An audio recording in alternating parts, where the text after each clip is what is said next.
Let me be brutally honest with you. You will not earn from Forex unless you understand what I'm about to tell you in this video.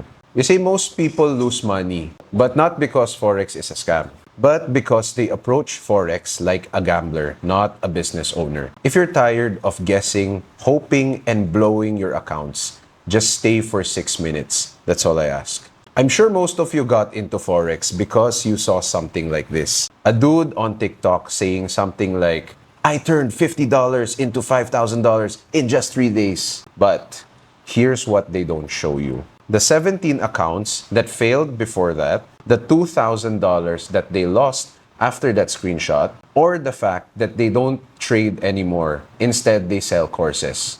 Forex isn't easy, but it's simple. Charts move because of the flow of money. Your job is to learn how to follow it. But the thing is, you can't follow something that you don't understand. In Forex, skill beats strategy. Mindset beats indicators. And risk management beats dream trades. Here are the only 3 things that you need to stop losing money and trade like a professional. Number 1, risk management.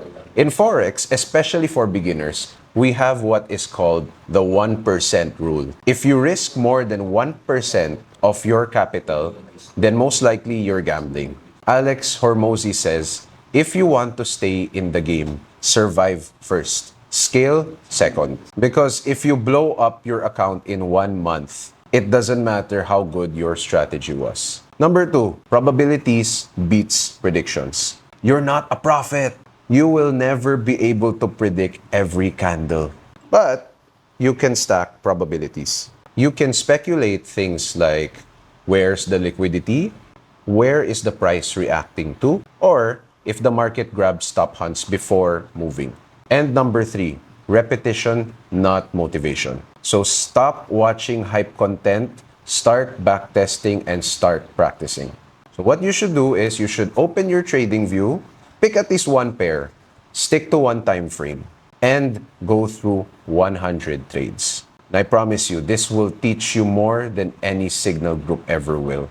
The reason you're not earning in Forex is not the market, it's you. You switch strategies weekly, you revenge trade, you don't even journal your trades, and you look for shortcuts while the professionals put in thousands of hours in work. Everyone wants to be consistent, but no one wants to be boring. But guess what? Consistency is boring. If you want excitement, you're better off in the casino. But if you want money, learn to sit on your hands and wait for the setup. So if you're serious about Forex, burn the screenshots, burn the fake flexes. This is a business, and businesses don't pay amateurs. They pay professionals who put in the work. This video is your wake-up call. The question is, will you act like a trader or keep on playing pretend?